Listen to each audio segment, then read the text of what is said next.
Sanskriti University for excellence in life. BTech Agri BSc lateral entry.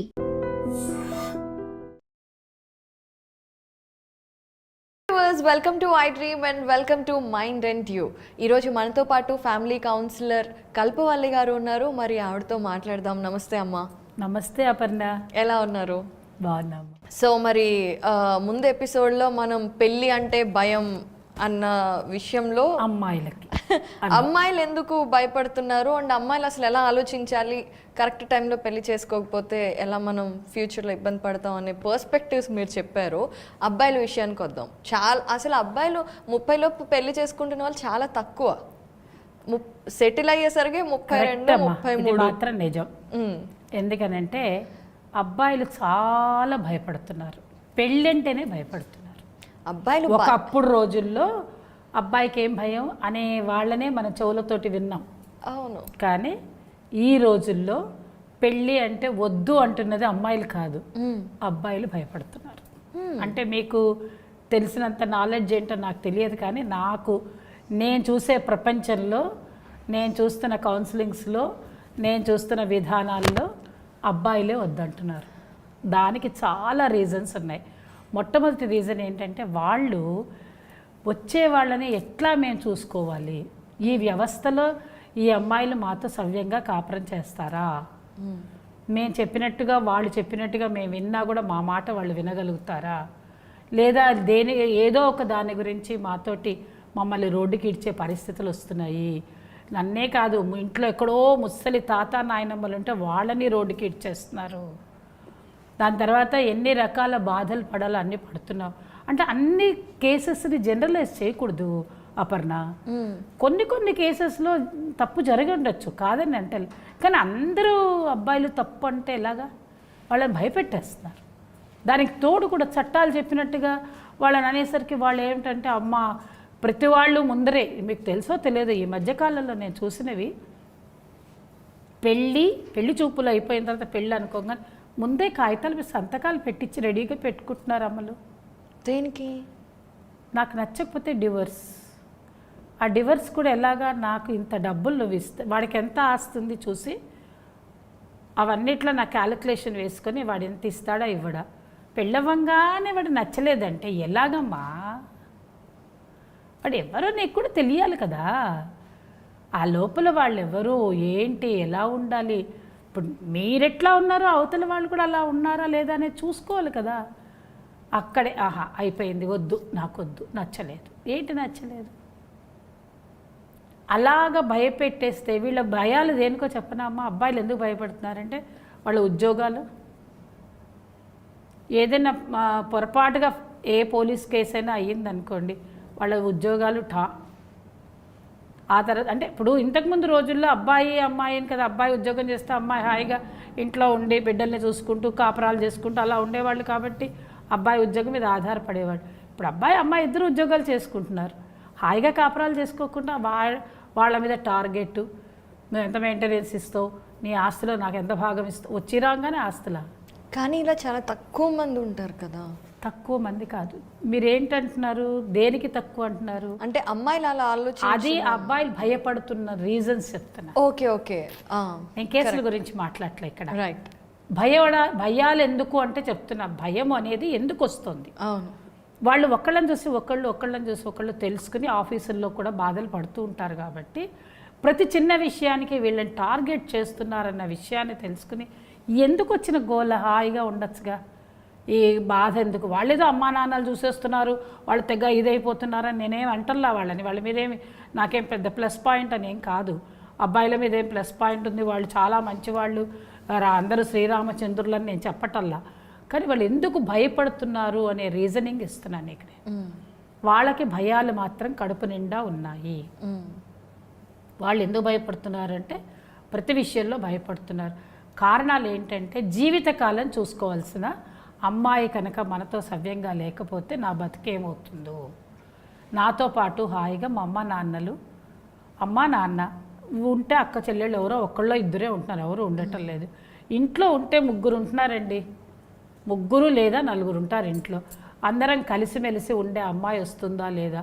Matrimony wing ఒకసారి మీరు open చేసి చూస్తే ఏమంటారో తెలుసా అండి, మా బాబు ఐఏఎస్ చదువుకున్నాడు, లేదంటే ఐపీఎస్, లేదంటే బీటెక్, ఎంటెక్, ఇంత పెద్ద పెద్ద చదువులు, వాడు ఐఐఎం అంటాడు, అన్నీ అంటాడు. కింద రిక్వైర్మెంట్స్ కాలంలో ఏమని పెడతారు అంటే, మా ఇంట్లో కలిసిపోయే అమ్మాయి, మాతో మా ఫ్యామిలీతోటి సంతోషంగా ఉండే అమ్మాయి అయితే చాలు. ఎందుకంటున్నారు ఆ మాట? అవును, మీరు అన్నట్టుగా భయం. మాకేం అక్కర్లేదు, ఉన్న రూపాయితో మేము అడ్జస్ట్ అవుతాము, ఆ అమ్మాయి సంపాదించక్కర్లేదు, మాకే డౌరీ అక్కర్లేదు, వీఆర్ యాంటీ డౌరీ, మాకు అవసరమే లేదు, అన్నీ మేమే చూసుకుంటాము అని అంటున్నారు. అంటే కారణం ఏంటి? పూర్వకాలానికి ఈ కాలానికి తేడా చూడు, నీకే తెలుస్తుంది. నిజమే. వాళ్ళు భయపడుతున్నారు. ఏమని భయపడుతున్నారు?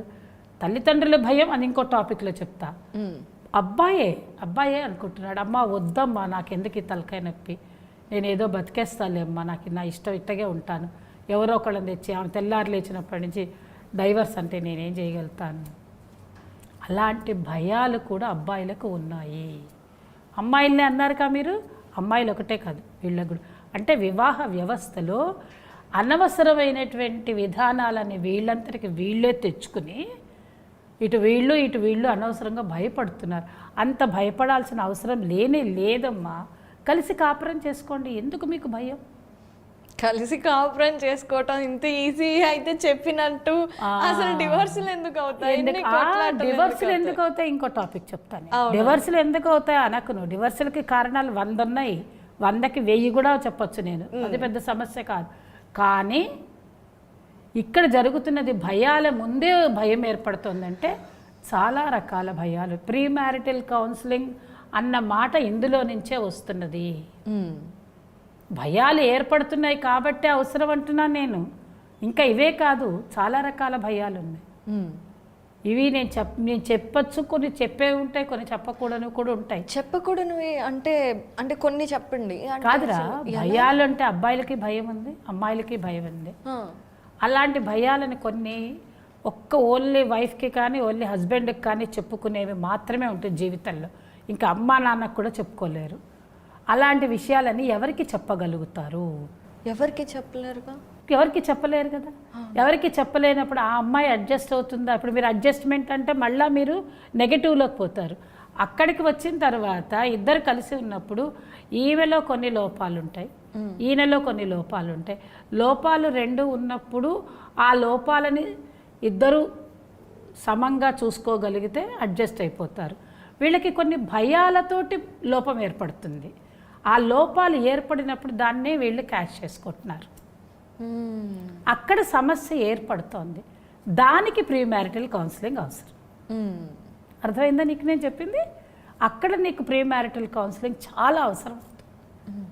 అది ఎందువల్లంటే వీళ్ళకు ఉండేటువంటి విధానాలు, వ్యవస్థలో తేడాలు, వీళ్ళ లోపాలు, ఏమైనా నిజమైన లోపాలు ఉన్నాయనుకోండి చేసుకోవద్దు. మేము కూడా చెప్తాం అన్నమాట. అబ్బాయిలకు కానీ అమ్మాయిలకు కానీ సంసారానికి వీళ్ళు పనికిరారు, లేదు వీళ్ళకి చాలా ఇబ్బందికర పరిస్థితి ఉన్నది అని తెలిస్తే డోంట్ గో ఫర్ మ్యారేజ్. మీకు మీరే అనలైజ్ చేసుకోండి, మీకు మీరే డాక్టర్ దగ్గరికి వెళ్ళండి, తప్పు లేదండి. అసలు వ్యవస్థ మార్చాలి. ఇంకో ఎపిసోడ్లో చెప్తాను మీకు నేను. వ్యవస్థలో కూడా ఇలాంటి మార్పులు రావాలి. మీ అమ్మాయికి ఎంత కట్నం ఇస్తారు, మీ అమ్మాయికి ఎంత ఆస్తి, మీ అబ్బాయికి ఎన్ని ఇళ్ళు ఉన్నాయి, మీ అమ్మాయి ఎంఎస్ చదువుకుంది కదా, మీరెంత సంపాదిస్తారు, ఇవి కాదు కావాల్సింది. అక్కడ అసలు విషయాలు ఎవరికి ఏం పట్టింపు ఉండదండి. అడగలేరు, వీళ్ళు అనలైజ్ చేసుకోరు. దాంతో కూడా భయాలు ఉన్నాయి. వీళ్ళకి ఉంటాయి, వీళ్ళకి ఉంటాయి. చూసారా, ఒక వివాహం అన్నాక ఇవన్నీ బయటికి రావు తల్లి. నీలాంటి పిల్లలందరూ ఏమనుకుంటారు, మీలాంటి వాళ్ళందరూ కూడా ఇవన్నీ తెలియదు మీకు. పెళ్ళంటే మిగతా విషయాలు చెప్పేస్తారు. అప్పుడు ఏమండి, ఎందుకంటే ఆ అమ్మాయి వాళ్ళ తల్లిదండ్రులు ఇంకో రకంగా చెప్తారు అబ్బాయి మీద. వాళ్ళ అమ్మ ఎట్లా, వాళ్ళ నాన్న ఎట్లా, వాళ్ళ అక్క చెల్లెలు ఇట్లా ఉన్నారు, వెళ్ళంగానే ఏడిపించారు, బాధ పెడుతున్నారు, అన్నం పెట్టట్లే, ఇలాంటి మాటలే ఉంటాయి తప్ప అసలు విషయాలు ఎవరికి ఈ అమ్మాయి చెప్పదు, ఆ అబ్బాయి చెప్పలేడు. దాంతో పెళ్ళి విఫలమైపోతే అక్కడ మీరు పెళ్ళంటే భయము అనేది ఇంకొక కాన్సెప్ట్ బయలుదేరింది. అందుకని వివాహాలు భయము అనే మాట తీసేసి ఏదైనా సరే ఒక వ్యవస్థ ఉన్నది అని అంటే దాన్ని సక్రమంగా చూడాలి.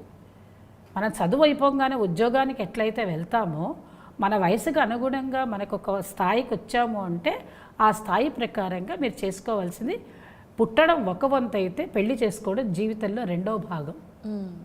అప్పుడు మీ వివాహం చేసుకునేటప్పుడు అన్నీ అందుకు పెద్దలు చూసేవాళ్ళు. పూర్వకాలంలో వివాహ వ్యవస్థ ఎలా ఉండేదో తెలుసా నీకు? వాళ్ళు ఏంటంటే ఎవరినైనా అడిగేవాళ్ళు.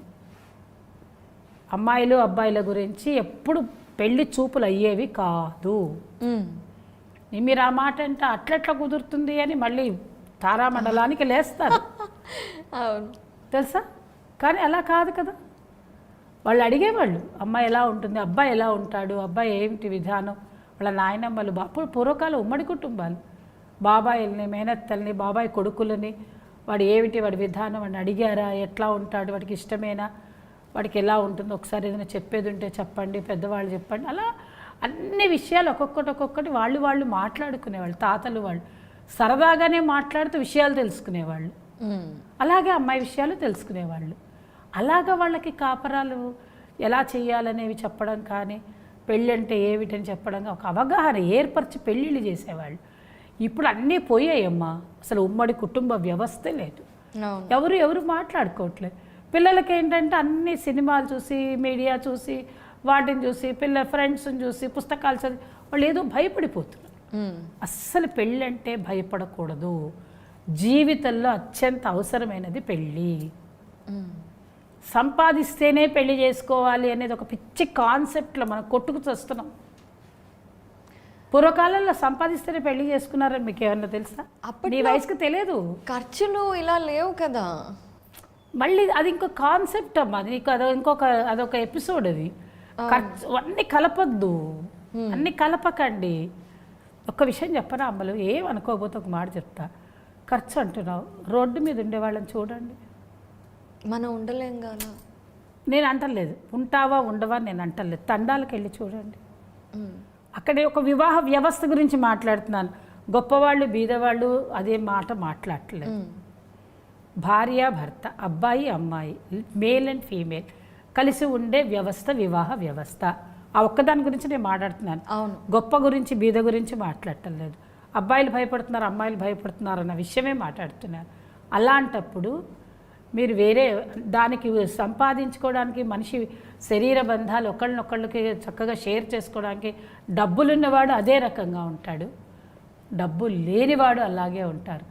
మీరు వ్యవస్థ నడుపుకోవడానికే డబ్బు అనే మాట కనిపిస్తుంది తప్ప వాళ్ళిద్దరు కలిసిమెలిసి ఉండడానికి అది వివాహ వ్యవస్థ. అది మీరు వదిలేస్తున్నారు. అది పోయింది అందరిళ్లల్లో. అది లేదు, అసలు అది అవసరమే పోయింది.